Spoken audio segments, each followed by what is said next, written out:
Assalamualaikum warahmatullahi wabarakatuh. Bagaimana kabarnya anak-anak? Semoga kita selalu diberi kesehatan, selalu diberi limpahan rahmat oleh Allah Subhanahu wa Ta'ala.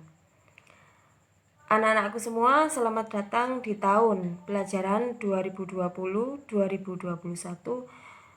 Semoga kita semua selalu semangat dalam menjalani pembelajaran, meskipun untuk saat ini kita dalam keadaan pandemi COVID-19. Langsung saja kita akan masuk ke materi pelajaran pada hari ini. Oke anak-anak, materi kita hari ini yaitu menjelaskan tentang beriman kepada hari akhir. Jadi di sini nanti akan dijelaskan tentang pengertiannya, kemudian tentang macam-macam hari akhir itu ada berapa, kemudian dasar yang menjelaskan tentang hari akhir ini, dan yang penting itu tanda-tandanya, tanda-tanda hari akhir ini seperti apa, kemudian hikmah dibalik beriman kepada hari akhir ini nanti akan dijelaskan pada materi ini. Jadi selanjutnya yaitu makna hari akhir. Di sini dijelaskan, menurut bahasa, hari akhir artinya hari penghabisan atau juga disebut sebagai hari pembalasan atau yaumuddin.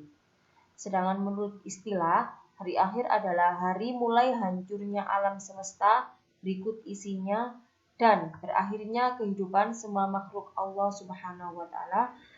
Hari akhir juga disebut sebagai hari kiamat, yaitu hari penegakan hukum Allah yang seadil-adilnya. Adapun iman kepada hari akhir adalah percaya dengan penuh keyakinan adanya kehidupan yang kekal dan abadi di akhirat. Selanjutnya, kiamat menurut Al-Quran.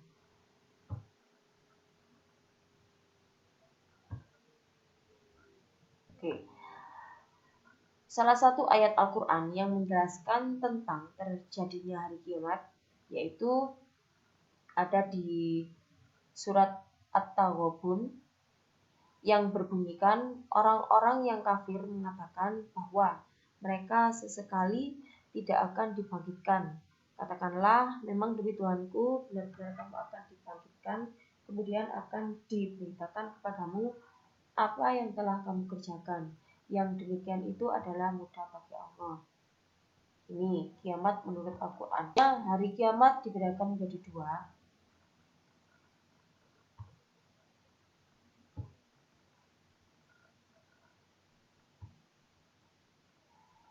Di sini satu kiamat sughra atau kiamat kecil, yang mana peristiwa datangnya kematian bagi setiap makhluk termasuk manusia yang bersifat lokal atau individu.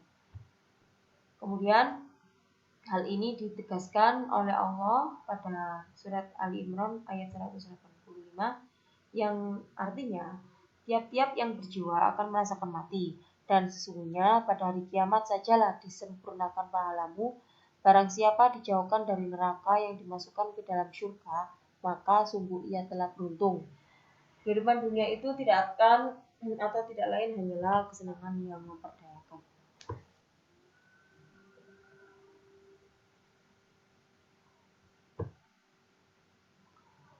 Adapun macam kiamat yang kedua yaitu kiamat kubra atau yang dimaksud dengan kiamat besar. Apa itu kiamat besar? Kiamat besar di sini peristiwa berakhirnya seluruh kehidupan makhluk dan hancur leburnya alam semesta secara total dan serentak. Jadi bumi ini akan hancur, langit akan hancur, kemudian gunung-gunung akan berterbangan bagai kapas. Di sini ada surat Al-Zalzalah ayat 1-6 yang mana berbunyi Bismillahirrahmanirrahim, idza zulzilatil ardu zilzalaha wa akhrajatil ardu athqalaha, dan seterusnya, yang mana artinya ayat 1, perhatikan, apabila bumi digoncangkan dengan goncangan yang dahsyat. Yang kedua, dan bumi telah mengeluarkan beban-beban berat yang dikandungnya. Yang ketiga, manusia bertanya, mengapa bumi ini? Yang keempat, pada hari itu bumi menceritakan beritanya.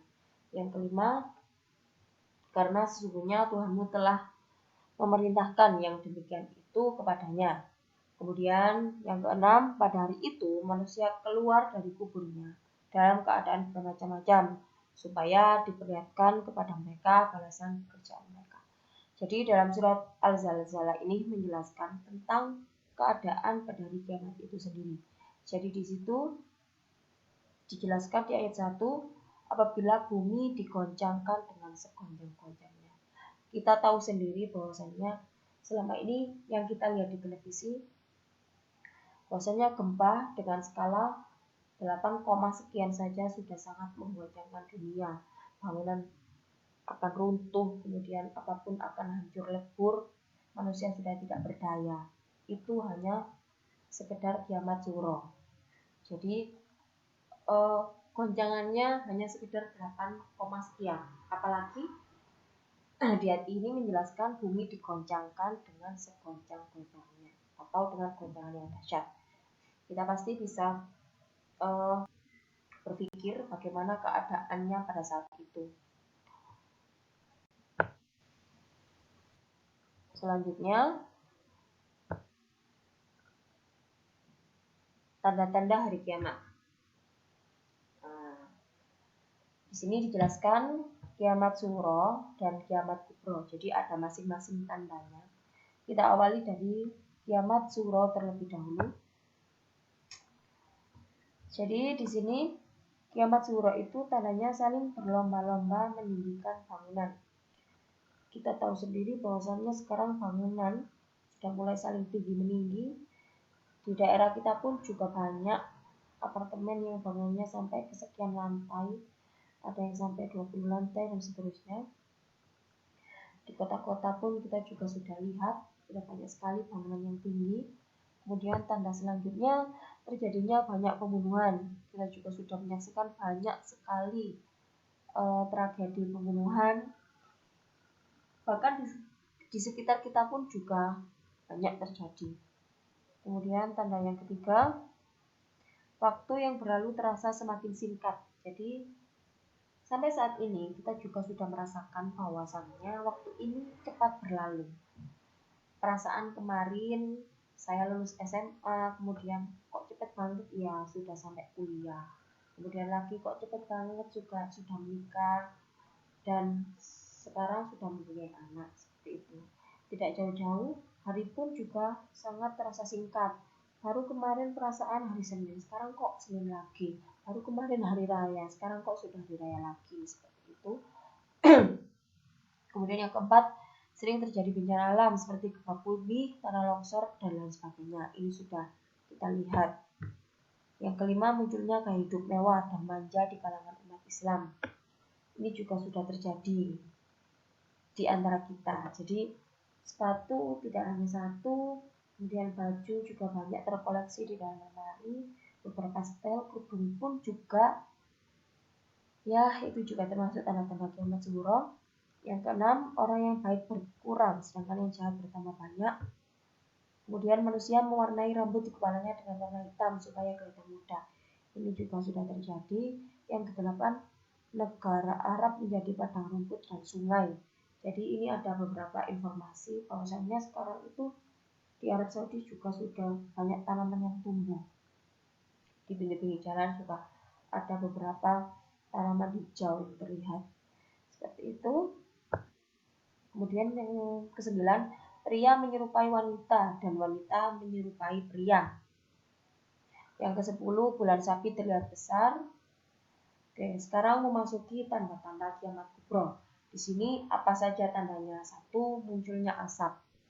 Ini yang dimaksud dengan dukhon. Jadi asap dukhon ini akan timbul atau akan muncul selama 40 hari.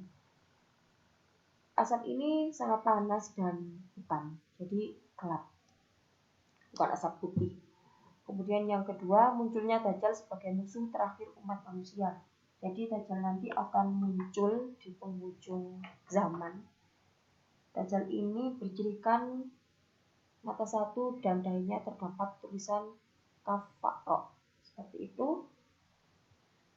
Nanti akan membawa pengaruh yang sangat besar di bumi dan semua bumi akan dapat dijangkau oleh Dajjal kecuali kota Madinah dan kota Mekah.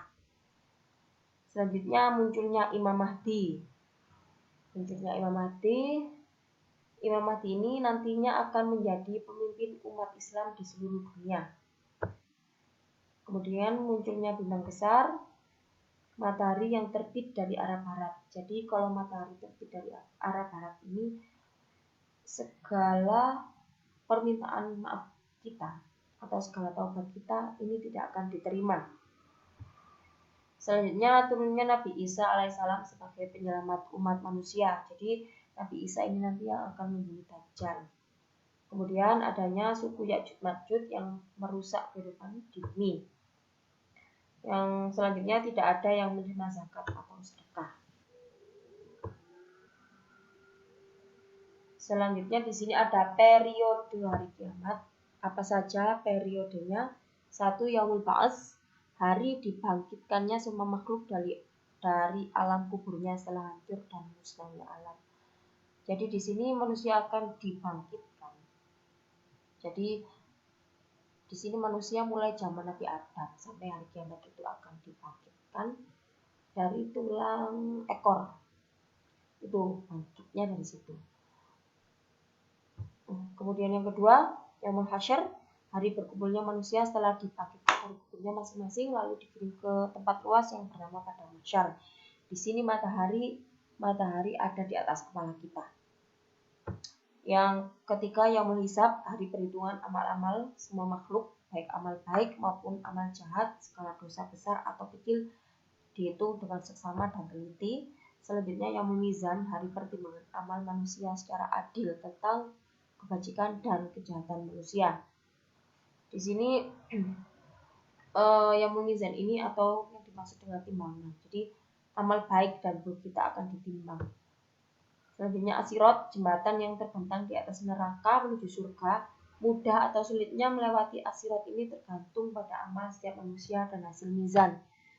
Ini dimaksud dengan Siratal Mustaqim. Jadi Siratal Mustaqim ini diibaratkan satu rambut dibelah menjadi 7. Itu ukuran jembatannya. Selanjutnya Yaumul Jaza, tahapan manusia akan menerima keputusan dari Allah. Yaumul Fasl, keputusan Allah terhadap nasib orang-orang beriman dan orang-orang kafir kelak di akhirat. Balasan amal baik dengan surga, sedangkan balasan perbuatan buruk dengan. Oke, selanjutnya yaitu hikmah beriman pada hari kiamat. Di sini hikmahnya, 1. Membiasakan hidup hati-hati, karena sekecil apapun perbuatan akan dimintai pertanggungjawaban. Yang kedua, tidak menunda-nunda amal soleh. Yang ketiga, segera bertaubat sebelum ajal tiba. Yang keempat, menyadari bahwa hidup di dunia ini hanya sementara. Yang kelima, menyadari bahwa azab di. Demikian tadi materi yang bisa saya sampaikan. Sekarang bersama-sama mari kita mengucap Alhamdulillahirrabbilalamin. Semoga ilmu ini bermanfaat. Saya akhiri. Assalamualaikum warahmatullahi wabarakatuh.